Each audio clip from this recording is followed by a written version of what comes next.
국민권익위원회가 김건희 여사의 명품백 의혹에 대해 청탁금지법, 이른바 김영란법에 대해 위반 사항이 없다, 이런 결론을 내렸습니다.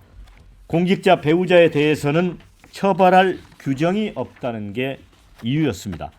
사건 접수 약 반년 만입니다. 정승윤 권익위 부위원장은 브리핑에서 대통령 배우자에 대해 청탁금지법상 공직자 등의 배우자 제재 규정이 없기 때문에 종결을 결정했다고 밝혔습니다.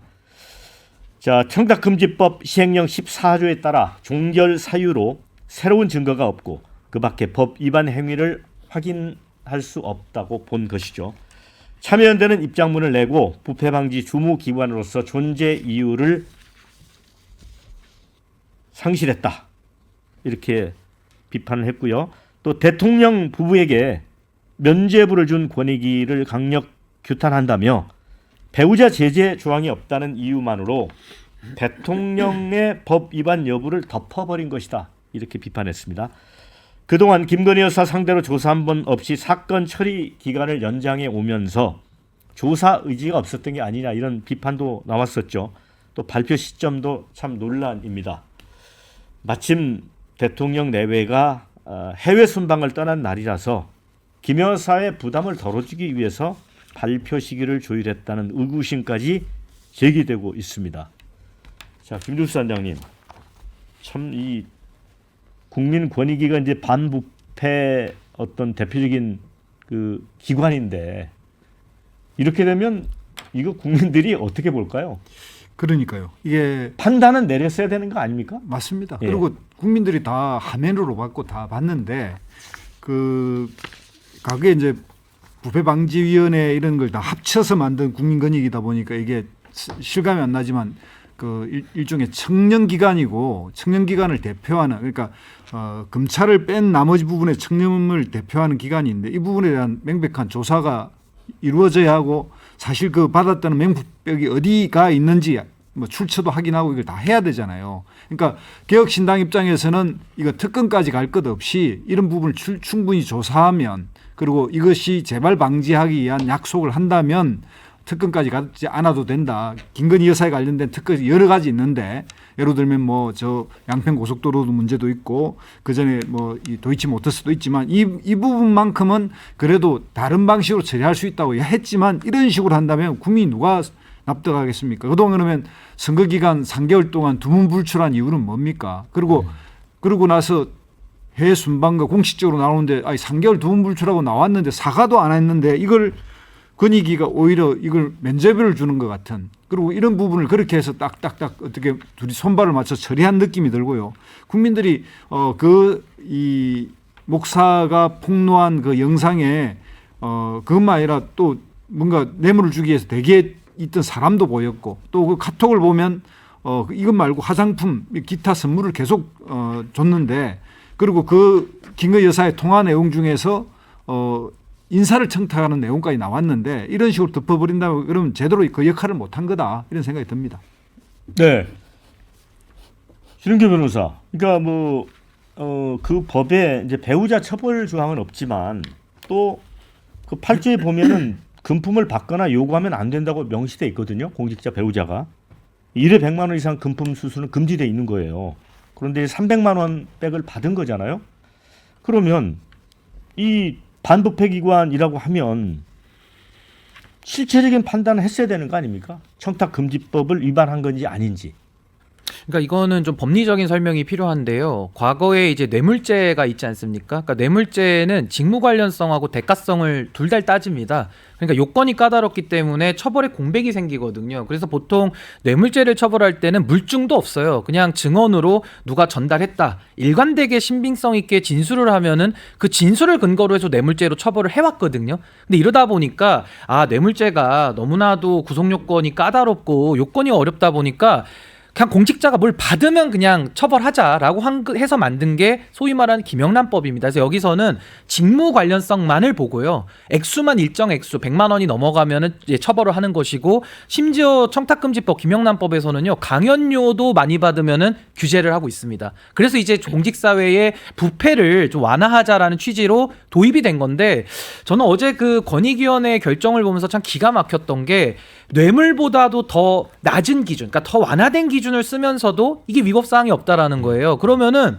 이제는 국민권익위원회가 아니라 건의이익위원회로 바꿔서 이제 건의기로 바꿔야 됩니다. 건의의 이익을 보장한다 해서 건의기로 이름을 바꿔야 된다라는 생각이 들었고, 더 기가 막힌 거는 낮은 기준임에도 불구하고 위법사항이 없다? 근데 대통령도 한번 부르지 않고서 대통령 조사 한번 하지도 않고서 직무 관련성 없다 이런 식으로 결론을 내버린 거거든요. 그럼 그 얘기는 뭐냐면은 답을 미리 정해놓은 겁니다. 답을 정해놓고 했기 때문에 그냥 짜맞춰진 권력이 원하는 입맛대로 결론이 나온 것인데, 이게 이제 심각해지는 게 뭐냐면요, 김건희 살리려고 이제 앞으로 1급, 2급 공무원들 있지 않습니까? 뇌물을 합법화해주는 길을 열어준 거예요. 앞으로는 배우자를 통해서 받든지 아니면 아들을 통해서 받으면 어떻습니까? 그 뇌물도 왜 300만 원짜리만 있습니까? 뇌물도 뭐 1억짜리 시계 많거든요.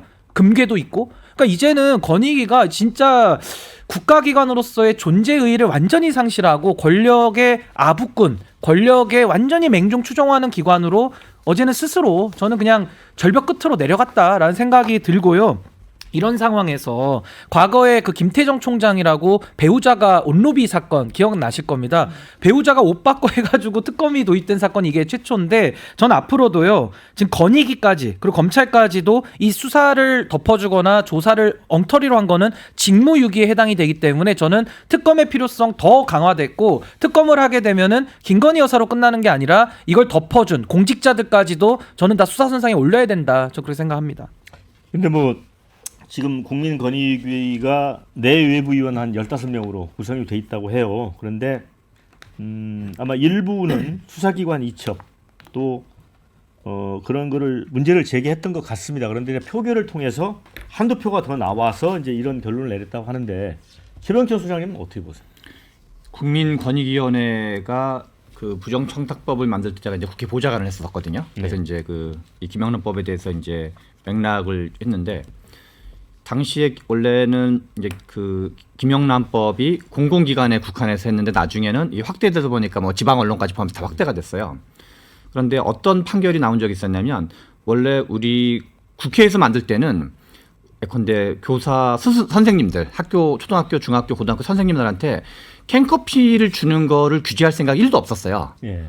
근데 권익위는 나중에 유권 해석을 어떻게 했냐면, 캔커피 같은 것도 주는 것도 위법이다. 그래서 그냥 그래서 캔커피 하나를 실제로 못 주게 했어요. 예. 선생님한테 캔커피 주는 것도. 맞습니다. 그래서 예. 이 대통령의, 그러니까 지금 국민권익위원회가 그냥 권익의 권익만 위하고 있는 것 같아요. 자기네들 권익을 위해서. 예. 원래 국민권익위원회 조직은 정부가 바뀌면 옛날에 이게 수시로 자주 사라지던 조직이었어요. 예. 그런데 부정청탁법이라는 법이 생겨가지고 조직이 안정화됐다 그럴까요? 그래서 약간, 그래서 저는 당시 그 캔커피 관련된 유권 해석의 황당한 걸 보면서도 해석이 헷갈릴수록 권한이 커지거든요. 예. 해석이 헷갈릴수록 조직이 아까 권력을 남용할 수 있기 때문에 그래서 강한 사람들한테는 300만 원을 받든 3천만 원을 받든 3억을 받든 그냥 대통령 와이프는 아무거나 받아도 아무 관계 없는 거고, 학교 선생님들한테 캔커피 하나 주는 것에서는 아주 가혹하게 하는 이런 조직이 저는 실제로 별로 의미가 없는 것 같고, 그래서 아무튼 뭐 정권 교체 같은 거라든가 아니면 되면 권익위를 아예 없애버리는 게 필요하지 않나 이런 생각도 한편으로 들고, 그래서 지금 앞에서 말씀하신 것처럼 이게 이제 그 지금은 뭐랄까 이렇게 우리 뭐 노인을 위한 나라는 없다라는 영화 제목도 있는데, 약간 와이프를 위한 대한민국 점점 비슷하게 되고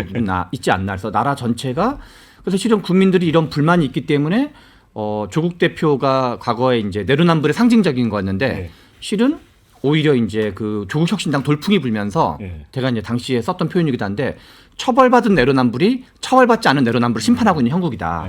국민들이 보기에 여기는 그나마 2심이라도 판결이라도 받았는데 당신들이 왜 조사도 안 받냐라는 그런 어떤 비교에서 약간 이제 그 뭐랄까 내로남불이란 표현도 그냥 너무 상투적일 정도로 해도 좀 너무하는 게 아닌가 이런 생각이 듭니다. 제가 이거 조항 하나만 더 설명을 드리면요. 아까 제가 온로비 사건 얘기했잖아요. 그때도 김태정 총장의 배우자가 옷 받아서 이제 특검이 된 건데, 그 배우자를 보고 줬겠냐는 겁니다. 남편을 보고 준 거거든요. 그럼 지금도 마찬가지입니다. 김건희 씨가 뭐라고 김건희를 보고 누가 뭘 줍니까? 남편 배우자를 보고 주는 거고 실제로 대통령실의 행정관들이 전화까지 해가지고 다 연결까지 한 게 나왔거든요. 그러면 부패 방지 권익위법이라는 게 있는데 이게 지금 청탁금지법 다른 법인데 59조 6항에 뭐라고 나와 있냐면요. 위원회가 권익위원회입니다. 신고가 접수된 당의 부패 행위의 혐의 대상자가 다음 각호에 해당하는 고위공직자로서 여기는 대통령 들어갑니다.